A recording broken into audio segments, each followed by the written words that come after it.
से नहीं मानसिकता से गुलाम बनाया।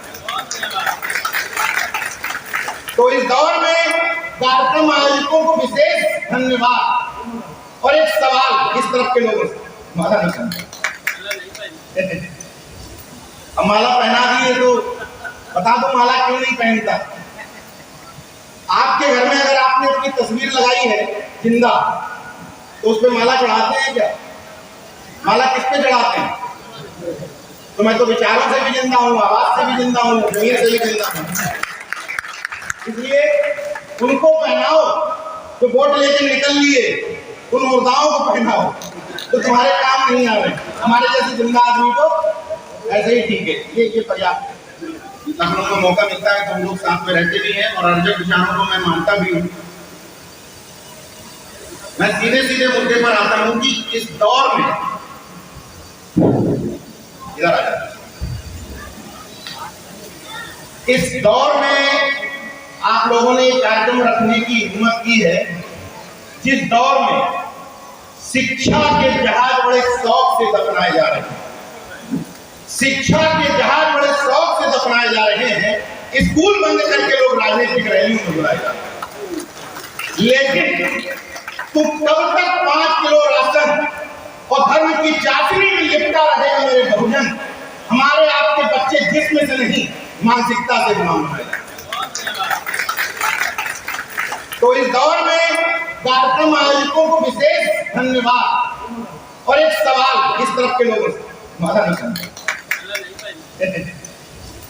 अब माला पहना दिए तो बता दो माला क्यों नहीं पहनता। आपके घर में अगर आपने अपनी तस्वीर लगाई है जिंदा तो उस पे माला चढ़ाते हैं क्या? माला किस पे चढ़ाते हैं? तो मैं तो विचारों से भी जिंदा हूँ, आवाज से भी जिंदा हूँ, जमीन से भी जिंदा हूँ। इसलिए उनको पहनाओ जो वोट लेके निकल लिए, उन मुर्दाओं को पहनाओ तो तुम्हारे काम नहीं आ रहे। हमारे जैसे जिंदा आदमी को ऐसे ही ठीक है, ये पर्याप्त है। तो खैर अपनी बात आगे बढ़ाता हूँ। एक सवाल इस तरफ के लोगों से, बाबा साहब को कितने लोग मानते हैं? यहां बैठे लोग, इनमें से कितने लोग हैं जो बाबा साहब की मानते हैं?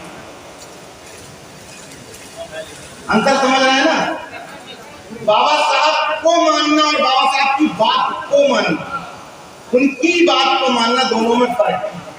ये मैं इसलिए कह रहा हूं क्योंकि इस कार्यक्रम का विषय रखा गया बाबा साहब और तथागत बुद्ध के विचारों पर गोष्ठी, मूर्तियों पर गोष्ठी नहीं, विचारों पर गोष्ठी। यानी कि उनके विचारों पर चर्चा करने के लिए हम लोग यहाँ बैठे हुए। मैं उन किसी भी बात को रिपीट नहीं करूंगा, इस मंच की बात नहीं कर रहा हूं।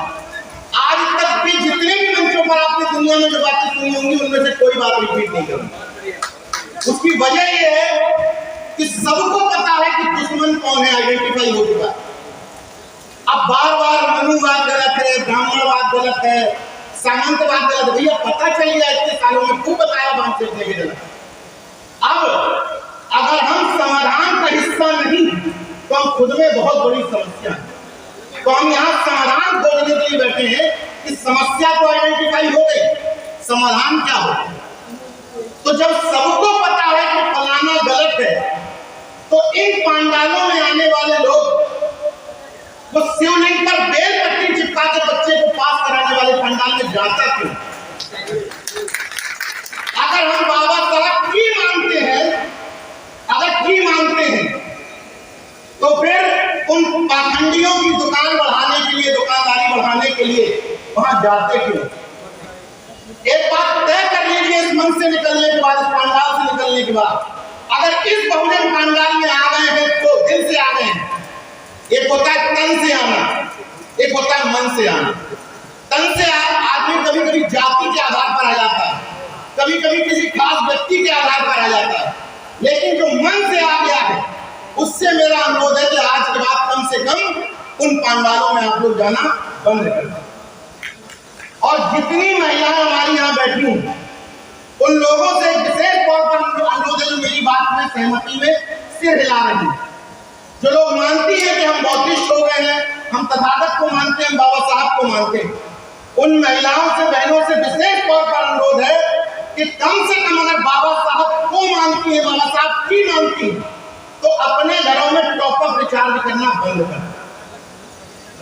टॉप अप रिचार्ज मतलब 1 साल का टॉप अप पति 1 साल चलेगा, फिर 1 साल टॉप अप पति फिर 1 साल चलेगा, वो करवा चौथ 12 टॉप।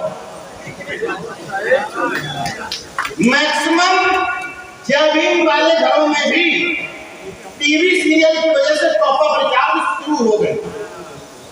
मैं इस बात का गवाह हूं कि बिना टॉप अप के धड़ाधड़ चल रहा हूं, बिना टॉप अप के कोई आवश्यकता नहीं। और एक बात आप लोगों को बता देता हूं, अगर कोई व्यक्ति बाहर तक साउंड लगे, साउंड बाहर तक लगे, हाँ, तो जहां तक आवाज जा रही है, अगर किसी को तकलीफ है कि नीरज भाई पटेल यहाँ आकर के ये क्यों कह रहे हैं, तो उन लोगों को बता देता हूं कि जो भी कह रहा हूं सब कुछ ईश्वर की मर्जी से ही कह रहा हूं। क्यों? क्योंकि उसी ने बताया था, उसी ने कि ईश्वर की मर्जी के बिना नहीं हिलता। इसका मतलब उसने कहा जाओ और जा करके इस गांव के लोगों को समझाओ कि मेरे और मेरे भक्त के बीच में बिचौलिया है, वो मार देगा।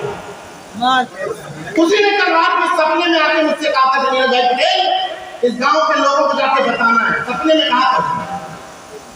और अगर उसकी मर्जी शामिल नहीं होती तो रास्ते में एक्सीडेंट हो जाता है। इसका मतलब उसकी मर्जी थी कि जाओ और इन लोगों को जाके समझाओ कि कम से कम अगर अपने घरों से ईश्वर नहीं निकाल पा रहे हो तो जो बीच का गला है ईश्वर का, उसको घर से बाहर निकालो। मैं नहीं कहता कि हर व्यक्ति मेरी तरह हो जाए। मेरे लखनऊ के घर में भूत और भगवान दोनों का प्रवेश वर्जित है, दोनों का एंट्री बैन। और क्यों बैन है? भूत और भगवान दोनों एक साथ चलते हैं। जहां ईश्वर, जहां भूत एग्जिस्ट करता है वहां ईश्वर एग्जिस्ट करता है, जहां ईश्वर एग्जिस्ट करता है वहां भूत एग्जिस्ट करता है। तो मेरे घर में तो ईश्वर का प्रवेश वर्जित है, लेकिन जो व्यक्ति कह रहा है भैया बड़ी गहरी है गुलामी की जड़ें, बड़ी गहरी है ये गुलामी की जड़ें, जिनमें ये दिमाग जकड़े। अफसोस की बात है कि जिनके गले पकड़ना सामने उन्हीं के पांव पकड़े।